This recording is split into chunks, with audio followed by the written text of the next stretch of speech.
Ka një arsye pse të gjithë mezi kemi pritur të mbaroj vera. Nuk kalonin më shumë se 2 ditë pa një lajm tragjik aksidentesh. Fëmijë, gra, plej shqiptar, por dhe tuaj humnin jetën, humnin gjymtyrë dhe lëndorëshin në incidente rrugore, pothuajse në gjithë territorin e vendit.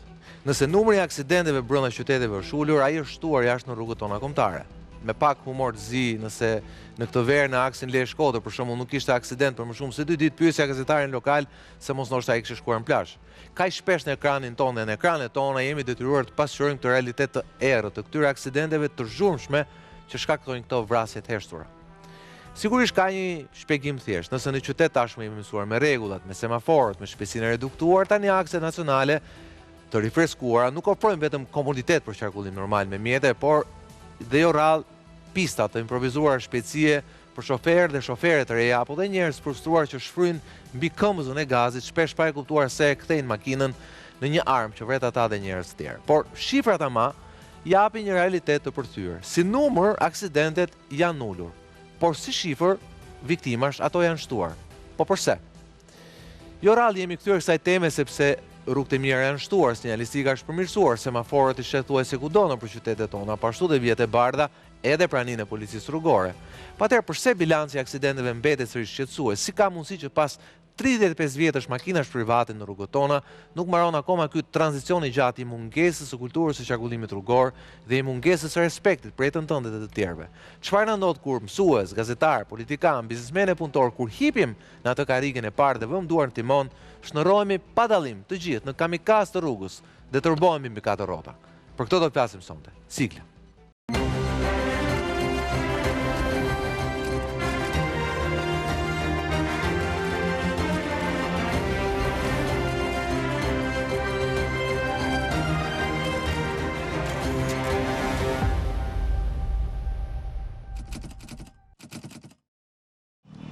Nga janari deri në gusht të vitit 2025 në vendin tonë janë regjistruar 961 aksidente, duke lënë pas kështu 138 persona të cilët kanë humbur jetën. Nga ana tjetër kemi 149 qytetarë të cilët kanë mbetur të plagosur rënd si pasojë këtyre aksidenteve dhe 1054 të tjerë kanë marrë dëmtime të lehta.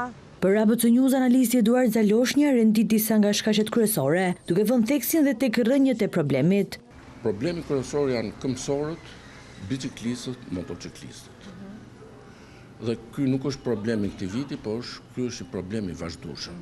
Rreth gjysma e viktimave rrugore janë këmbësorë, kryesisht biciklistë, motociklistë. Analisti Zaloshnja analizon shifrat e numrit të aksidenteve dhe pasojave, ato me jetë njerëzish që janë më të rëndit, deri tek ato me plagë më të lehta. Kultura rrugore është pikëkyçe, thot ai. Bashkimin Evropian, kjo shifër është tek 20%. Pra këtu kemi 50%, atje kemi 20%. Në qoftë se do paksoheshin vdekjet e motociklistëve, këmbësorëve, biciklistëve, ne do ishim poshtë nivelit evropian. Për shembull, vjet në Bashkimin Evropian kishim 66 automobilistë, pra drejtues mjeti pasagjer në automjete, për 1 milion automjete.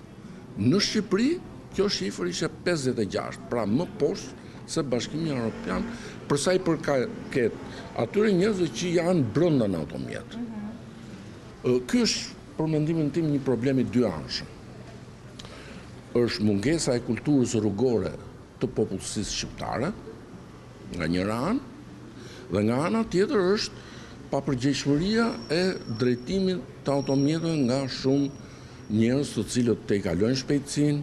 Referuar statistikave që ABC News ka siguruar nga Drejtoria e Përgjithshme e Policisë së Shtetit, krahasimi mes vitit 2024 dhe vitit 2025 tregon qartë se numri i aksidenteve është ulur me të paktën 100 raste, por bilanci i viktimave dhe personave që kanë mbetur me pasoja fizike është rritur. Në të njëjtën periudhë të vitit 2024 janë regjistruar 1086 aksidente me 100 viktima, 131 të plagosur rënd dhe 1236 persona të plagosur lehtë. Por çfarë thot analisti Zaloshnja për këtë? Policia rrugore, por edhe drejtoria e rrugëve duhet punojnë, kalimtarët mos futen në rrugë ku s'duhet të kalojnë. Po dhe policia rrugore duhet të jetë shumë e rrept me njerëz të cilët tejkalojnë shpejtësinë në mënyrë maksimale, konsumojnë alkool, duhen masa shumë të rrepta ndaj drejtuesve të mjeteve. Se në fundit drejtuesit e mjeteve janë ata që shkaktojnë aksidentin. Krahasimi mes vitit 2024 dhe 2025 tregon se numri i aksidenteve është ulur me të paktën 100 raste, por bilanci viktimave është rritur ndjeshëm. Shifrat dëshmojnë për humbje jete dhe pasoja fizike të rënda, të cilat vijojnë të tregojnë se aksidentet rrugore janë një plagë e vazhdueshme për shoqërinë tonë. Masat ndëshkuese si gjobat janë të rëndësishme, ndonse vitet e fundit janë ashpërsuar, ende nuk ka një rezultat të mirëfillt të reflektuar në shifra apo regjistrimet e aksidenteve.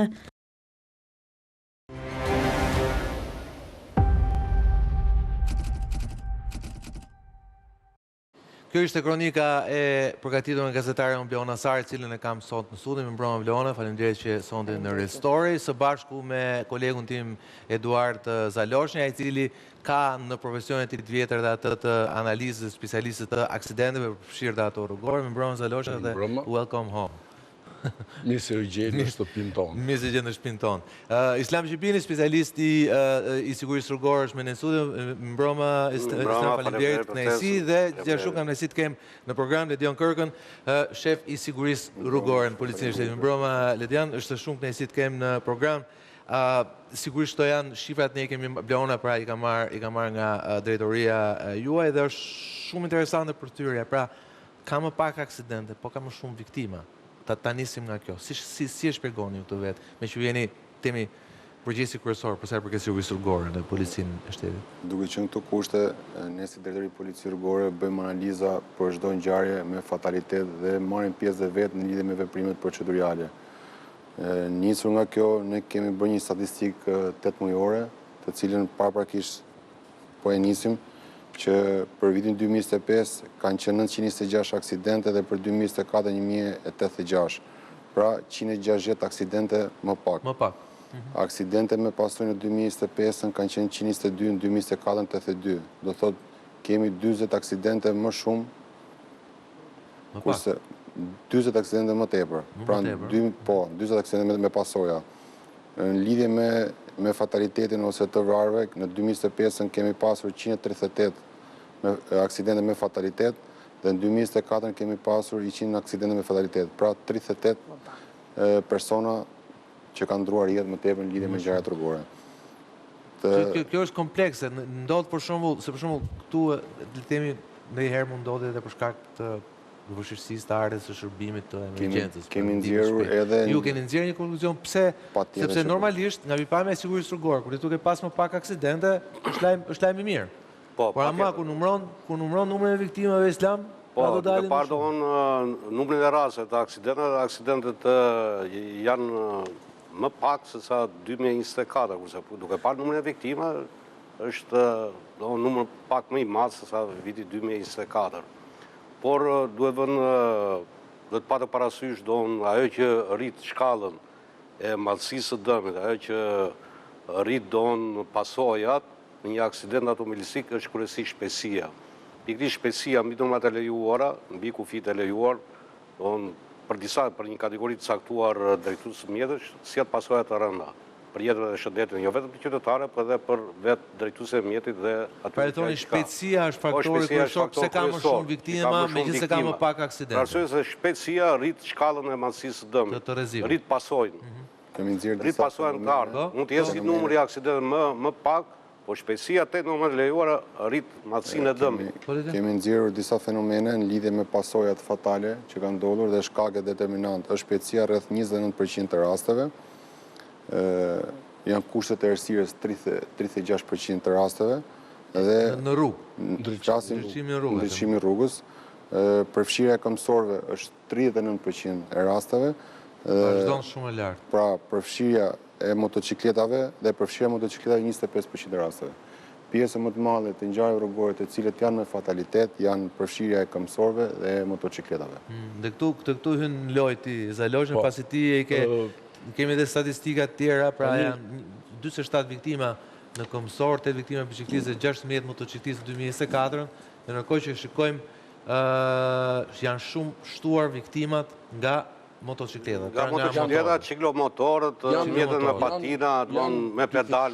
Janë dyfishuar nga vjetë. Si vjetë janë dyfishuar viktimat që kanë qenë përdorim të motocikletat. Dhe me motocikleta përfshihen të gjitha nga ka një kufi shpejtësie. Mjetet me dy rrota, klasifikojmë edhe këto që janë monopatinat, mbi 25 km/h, që ecin mbi 25 km/h. Në kategoria ciklomotorë. Përfshihen tek motocikletat, me fjalë. Dhe ka pas, unë nuk kam parë, se unë i ndjek çdo vit, madje çdo muaj, jo çdo vit, po unë nuk kam parë, si këtë vit, nuk kam parë një dyfishim në këtë, sidomos për këtë... Po, është fix dyfishim nga dy rotat. Dhe po të shohim gjithë viktimat nga vjetë në si vjetë, po thuaj se treqeregu i rritjes së viktimave ka ardhur nga motocikletë. Dhe bie që këto janë kryesisht dhe moshere? Moshere, po. Kemi në Sa i përket do mjetët me motor, ciklomotorët, mjetët me monopatinat, të cilat janë disa monopatinat që ka një fuqi të saktuar, dhe pikërisht ky lloj mjeti tani është futur kohët e fundit, pas Covidit, është vendosur dhe në shumë vende të Bashkimit Evropian akoma ende nuk ka një legjislacion për mënyrën se si nuk është vetëm problemi jonë, është problem i vendeve të BE-s. Për gjithë Europën, gjithë botën është futur. Janë mjetet të reja të cilat, megjithatë në kodin rrugor, akoma ky mjet nuk është i klasifikuar si mjet, se hyn një mjet midis mjetit me pedal dhe ciklomotorit. Unë kam një pyetje. Të nxisha edhe pjesën do të theksohen lidhje me përfshirja këmbësor edhe motomjete. Është rreth 64% e ngjarjeve që janë me fatalitet. Pra vetëm këmbësor edhe motocikleta. Pra nga komplet statistika që kemi nxjerrë në total, 64% e ngjarjeve janë vetëm përfshirë këmbësor. Praktikisht 2/3 atyre që kanë humbur jetën, shtetës që kanë humbur jetën në Shqipëri, janë këmbësor, biciklist, motociklist. Në Europë, kjo është 20%. Okej, po atëherë këtu dalim tek thelbi i problemit. Dolëm pak shpejt, po le të shkojmë te thelbi i problemit. Nëse ti del sot, po flas për Tiranën, sepse besoj që edhe nëse bëhet fjalë për motociklist dhe këmbësor, i bie që janë kryesisht në zona urbane. Jo, zona urbane. Ma shpjegoni atë, se ka të bëjë problemi, aty pastaj shumë tepër. Po Ledion atëherë këto motocikletë janë dy element që normalisht duhet i gjenë më shumë zonat urbane. Ta nisim nga këmbësorët dhe pastaj kalim te mjetet me dy rrota. Problematikë shumë e theksuar janë, të flasim te përdoruesit e rrugës që hyjnë mjetet me dy rrota, këmbësorët edhe ciklistët.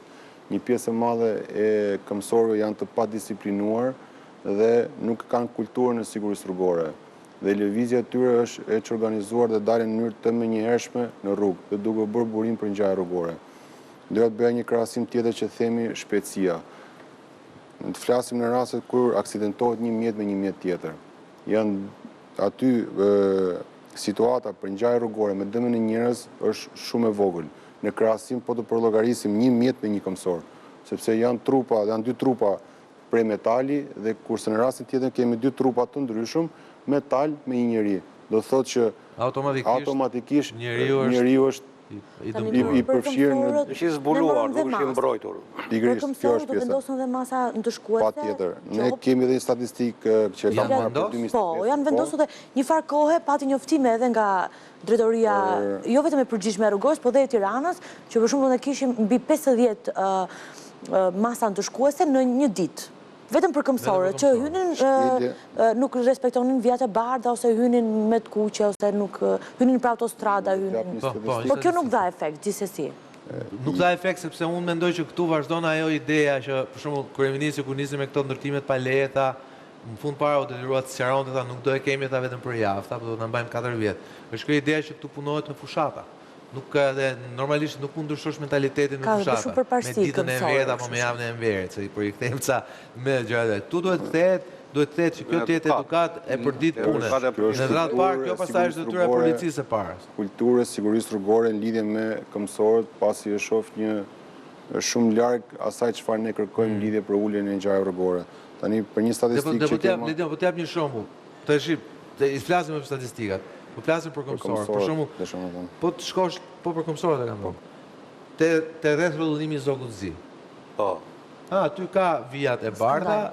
Nuk respektojnë kur. Po njëkohësisht aty kryqëzohen disa akse të mëshme rrugore. Pra kemi trafikun që vjen nga Istenjishi, që vjen nga Lapraka, që vjen nga Don Bosco. Pra le të themi aty kryqëzohen dhe aty në një moment caktuar këmbësori, kur shikon vijat e bardha, në njërin ngrehet celularin dhe e merr dysta të rrugën. Në kohë aty, nëse policia do të arrinte të bënte rolin e semaforit, sepse aty vijat e bardha automatikisht pra shoferi ndalon se janë vijat e bardha. Por ndërkohë aty ka vijat bardha në 4, 5, 6 akse rrugore. Dhe në këtë moment... Jo, aty varet nga edukata e këmbësorit cili do, nuk do të kaloj, se në moment për shumë që ai ka përcjell në vijat e bardha, fillon kalimin tjetër, edhe bëhet Dakor, po aty në këtë moment mendoj unë që duhet të jetë policia që të disiplinojë këtë lloj trafiku. Përndryshe, përsa kohë aty automatikisht kanë këmbësorën, trafiku bllokohet, në një nxehet, në një shofer nxehet, në një tjetër tash në një këmbësor i bie celularin mes vijave të bardha. Pra le të themi, ky problem si zgjidhet le të jam për shkak. Po të mark për këtë, po ta mark këtë shumë konkret. Ku ta thash, vijat e bardha, këmbësorët kanë prioritet, po janë 5-6 akse kryesore rrugore që kryqëzohen në atë që është ndoshta rreth rrëllimit më i rëndësishëm i kryeqytetit. Është nyje kryesore, kryes Tiranë. Do që ka institucione që bëjnë studimin edhe për lëvizjen e mjeteve, lidhje me dinamikën, ngarkesën edhe për këmbësorët. Se këtu është siguria rrugore. Patjetër që po. Normalisht ne po flasim për shembull për orët e mëngjesit kur fluksi është shumë i madh, si i nxënësve, ashtu dhe përdorësve të rrugës si përdorësve të mjeteve. Në zonat që vërtet janë pranë shkollave dhe fluksi shumë i madh orientohet me shërbimet policisë rrugore për orientimin e këmbësorëve dhe për t'i dhënë prioritet dhe për orientimet e fluksit trafikut.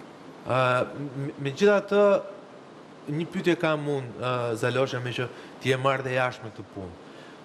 Normalisht, kur ndërtohen këto akset e brendshme apo dhe të jashtme, domethënë, a bëhen studimet me fillesor, po marr një shembull që mua më ka bërë përshtypje. Po marrë shembull konkret. Është rruga midis shkollës Kosova dhe liceut artistik. Se di se e ka emrin që zbret poshtë për tek televizionet dhe tek kryeministria.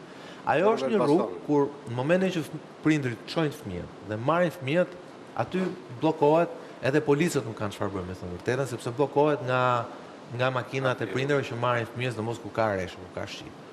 Tani aty kam parë që aty gjysma e rrugës është bllokuar për shkak të një ndryshimi që nuk e di kush e ka bërë. Po normalisht. Aty një dhe aty para kryeministrisë, para vajtut të kryeministrisë. Kryeministria mund të ketë një arsye, është kryeministria, etj, mund të ketë element të caktuar që për çështje sigurie, institucione qendrore etj. Po te kjo rruga për shembull, kush e ka, ai që e ka bërë, a këta njerëz a kalojnë, a e kuptojnë që ajo rrugë, edhe ai sa ishte e madhe, bllokohej kur ka një kur fillon shkolla. Logjika që marrin shembull konkret, pra logjika është si e bllokon ti këtë rrugën për shembull. Pra a ndërlidhet kush, bashkia, pushteti qendror, policia, a komunikojnë kur bëjnë këto ndryshime të rëndësishme? Po, tani duhet thënë kjo, doon që kur bën këto lloj ndryshimesh, përveç kësaj që keni konstatuar. Po marrë një shembull konkret se këtë e kuptojmë më mirë. Po marrë një shembull tjetër, doon përveç kësaj. Përveç kësaj kemi rrugën e Durrësit. Rruga e Durrësit ka doon parametra teknik të tillë që krijon mundësinë për të qarkulluar në dy sense. Tani ai ka bërë me një sens, duke bërë me një sens. Vetëm kaq, ata janë bllokuar disa. Po, duke menjanuar trafikun në drejtim të rrugës Mine Peza, aty te Don Bosco krijohet një fluks i papar automjetësh dhe një bllokim artificial i automjetëve. Krijon fluks të madh, radhë të gjata dhe krijon dhe nervozizëm tek përdoruesët e mjeteve. Kjo duhet parë, duhet nga specialistë të policisë rrugore. Pra, ekzistojnë këto struktura? Prandaj këtu duhet dalë, nëpërmjet endit pronat rrugës bashkia dhe ekspertë të sigurisë rrugore me qëllim që për të bëjnë ndryshime për sa i përket infrastrukturës në qendrat e banuara, patjetër që policia rrugore, drejtoria e policisë rrugore, sepse tani ka filluar shkolla, mbajeni mend, po filloi kur të filloj shiu, pavarësisht se aty do mbledhë gjysmë rrugë, prapë aty do të parkojnë prindit e shkencës, do marrin fëmijë. Tani rrugë e Durrësit, rrugë e Durrësit për shembull kemi korsi biçikletash 2 krah, me 2 metra në një krah, në krahun e majt, 2 metra krahun e djathtë. Me çfarë fjalë, dhe kjo rrugë që të mundë këtu është bllokuar gjysma nga biçikletat. Dhe prapë biçikletat e shoqërisë mjetet e shërbimit publik, autobusat, furgonat mund të qarkullojnë në drejtim të kundër nga sheshi Skënderbej në drejtim të rrethrotullimit Zogu i Zi. Kjo do të lehtësoj do leconte trafiku. Dhe do shmangte incident. Me sa di unë, nuk po flasë zyrtarisht, unë thjesht ndjek për pasion çështjen e sigurisë rrugore, po në letër ekziston detyrimi ose themi ajo bashkëpunimi për sa herë që bëhen ndryshime të rrugëve ose zgjerime të rrugëve, vijime etj. Por me sa di unë nuk ka funksionuar mirë deri më sot.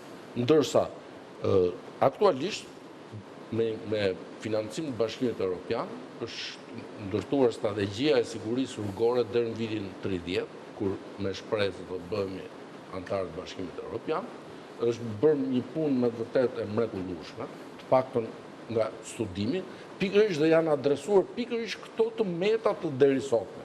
Që në qoftë se Bashkia vendos që tek rruga Elbasanit ku kryqëzohet me liceun në shkollën Kosova, ti do bësh një ngushtim. Ajo është një pikë interesante se me Google Map ajo është pika 0 e Tiranës me Google Map. Ai kryqëzim aty është aty njihet Tirana, është pika 0. Do jetë detyrim ligjor që shefi i sigurisë rrugore të policisë duhet të vërë firmën që ndërsa sot ka thjesht vetëm ta bisedojmë këtë punë. Jo, rruga është e pronar rrugës. Rruga dhe tash shko rrugë. Jo, është edhe pronar rrugës, po mirë veçse trafiku do monitorohet nga policia rrugore, patjetër që erdhi pronar Bashkia duhet të marrë mendimin e specialistëve të policisë rrugore para se të realizojë ndonjë projekt. A ndodh kjo Lidia? Ka rasti që në kuadrin e bashkëpunimit janë marrë dhe mendime dhe sugjerime në lidhje me... E di pse e them këtë, sepse... Në shumicën e rasteve nuk ka ndodhur. Nuk ka ndodhur, jo nuk ka ndodhur. Dhe gjunaf që s'ndodh, sepse unë shikoj janë policë që ne jemi rritur, jemi thinjur bashkë me ta, janë burra serios që kanë ndoshta mbi 10 vjet që ruajn akset caktuar rrugore, dhe si e njohin ata trafikun, nuk e njeh askush tjetër. Edhe në zonën e Astirë ka pasur disa projekte, mbaj mend vitin e shkuar, ka pasur disa kërkesa nga drejtoria e përgjithshme e rrugores, po dhe nga drejtoria dhe nga rrugoria e Tiranës, që të ketë një bashkëpunim me ekspertë vjetër të rrugores që ta japin një mendim në lidhje me bikalimet, nënkalimet. Po ta shohësh projektin e Astirit, si zonë, dhe po ta nisim ta çojmë deri tek nga dogana, deri tek fabrika e miellit, aty për shembull ishin dhënë disa materiale dhe disa sugjerime shumë herë më të mira se rruga që është bërë dhe nuk ishin marrë parasysh. Kjo nuk e di pse ka ndodhur, po në atë kohë ka pasur edhe një përplasje mes rrugores, të Tiranës dhe të përgjithshmes, edhe enteve të tjera që kanë vendosur për ta bërë apo për ta vendosur në funksion atë lloj projekti, le të themi. Ka pasur projekte shumë herë më të mira dhe shumë herë më të thjeshta. Islam, kush duhet mbizotrojë në këtë rast? Opinioni kujt? Po, opinioni që duhet bizotrojë në këto raste duhet të jetë opinioni i ekspertëve të policisë rrugore, do se ka ekspert që kanë punuar me vite të tëra për shumë në polici rrugore dhe ju njohin mirë trafikun e Tiranës dhe qytetet e tjera, dhe ekspert të sigurisë rrugore në bashkëpunim patjetër me autoritetin rrugor, se ka dhe specialistë autoritetit rrugor dhe nga endi pronar Bashkia në këtë rast. Por duhet të mbizotroj mendimi i ekspertëve të policisë rrugore. Ata në ligj. Ata u plakën në rrugë. Pra, dhe ata janë... Referuar dhe kodit rrugor, mbi qyrjen e legjislacionit rrugore, bën policia rrugore, nuk e bën askush tjetër. Do bën një retrospektiv për të parë se ku jemi, po ku kemi qenë. Se duhet të parë, në fakt, se si kemi lëvizur. Krahasimi e bën dallimin, po. Siguria rrugore nga 13 e këtej ka pësuar një përmirësim të jashtëzakonshëm, të pabesueshëm madje mund të them për mua si statistik jam. Se di, po mu kjo vera më trembi me thonë vërtetën, e them realisht bëja humor të zi me gazetarin ton Lezhë, në grup kur komunikonin thoya, kalonin 2 ditë aty te Ajaxi Lezhë, jem punë apo vërtet ka 2 ditë pa ndodhur aksidenti? Vera zakonisht ka më shumë, sepse ka dhe më shumë lëvizje, ka emigrant, ka makina, por kjo vera këtë herë kishte më shumë viktima dhe më shumë. Edhe Saranda çuditërisht, nuk e di pse Saranda. Saranda është në keq. Saranda shumë keq. Se Fier Levan për shembull është gjithmonë problematike si Jo, po s'ka pas aty, po aty në Saranda këtë vit. Çdo ditë ne na godet kur dëgjojmë humbi jetën njëri, humbi jetën tjetër. Por statistikat janë statistika. Para në 13-ën, nga 13-a deri 23-shën, është dyfishuar numri automjetëve të metar shqiptare. Është dyfishuar numri. Po, e vërtet. Po thuaj se ka shkuar 1 milion. Ndërkohë që vdekjet dhe plagoset e rënda janë përgjysmuar. Ndërkohë që janë dyfishuar automjetët që mund shkaktojnë vdekje dhe plagoset e rënda. Për çfarë arsye? Ky është rritur edukata dhe kultura? Jo, janë shumë faktorë, nuk e di, regjia mund ta ndihmoj me... Ka faktorë do një... Regjia mund ta ndihmoj me një grafik që kam Në infrastruktura. Infrastruktura për shumë grafiku më lutem. Çdo vit mjetet vinë bëhen më të shpejta. Ja ku kemi grafikun. Po, okay. Çdo vit mjetet bëhen më të shpejta dhe nuk kanë të njëjtën akselerim edhe reagim në rrugë në krahasim me vitin që ka kaluar. Dhe një pjesë e madhe e mjeteve kanë fuqi motorike krahasim me çfarë kanë qenë. Plus siç tha që sasia e mjeteve ose numri i mjeteve që qarkullojnë krahasim me vjet është dyfishuar dhe normalisht duke qenë këto kushte ne themi që janë rritur aksidente rrugore, por nisur dhe nga strategjia kombëtare për sigurinë rrugore që është 2026-2030 që për llogaritje që na komunikoi. Në 2023 kishim 70 të vdekur për 1 milion banor, mesatarja. Në 2024 e kemi pas 59. Aktualisht deri tani flasim për 8 mujoren për këtë periudhë tani e kemi 46. Pra mesetarisht ne po ta marrim për 3 milion banor, ne kjo është mesatarja, pra ne jemi pothuajse shumë brenda ekuilibrit të BE-s që themi. Në 2023 ne kemi qenë poshtë Kroacisë, Letonisë, Rumanisë dhe Bullgarisë. Okej. Kurse tani thoni ju jemi në shifrat e BE-s. Megjithatë, prap çdo jetë është e rëndësishme, aq më tepër vetëm një pyetje kam unë Islam. Këto statistika që ne i shikojmë edhe në ekran, pra shikojmë që e përmendi dhe Zalosha, përmendi dhe Lediani. Pra kemi një motociklistët e këmbësorët janë. Këto reflektohen edhe në vendet e BE-s, pra këto janë dy problemet kryesore, pra motociklistët e këmbësorët, apo ka një mos përputhje, problemet janë tjera në BE? Po zakonisht njerëzit pastaj do të flas ku ta fokusojmë bisedën. Janë më të pambrojtur, janë qytetarët në shifra them, në shifra. Në shifra në Europë është 20%, gjithë. Jo, flas. Pra motociklistët e këmbësorët janë problemi jonë sot. Edhe në BE Në BE vetëm 20% gjithsej motociklistë të vdekjeve janë 80% të vdekjeve janë automobilistë, me fjalë njerëz o që janë duke drejtuar automjetin ose pasagjerë. Kurse ne dohën këtë vit është merr 60%. Vjetë për shumë ishin 66% të gjithë vdekjet. Të të gjithë vdekjet. Pra problemi janë këmbësorët dhe mjetet me dy rrota, që ta fokusojmë. Edhe nuk i respektojnë rregullat çarkullimit. Ja, pra ne vëdhem. Shkojmë publicitet dhe e fokusojmë bisedën pikërisht tek problemi. Problemi sa duket janë këmbësorët, patjetër që ne dimë që është problemi vjetër, dhe mjetet motorike me dy rrota. Ky është një problem i ri dhe modern. Ne rikthehemi pas pak.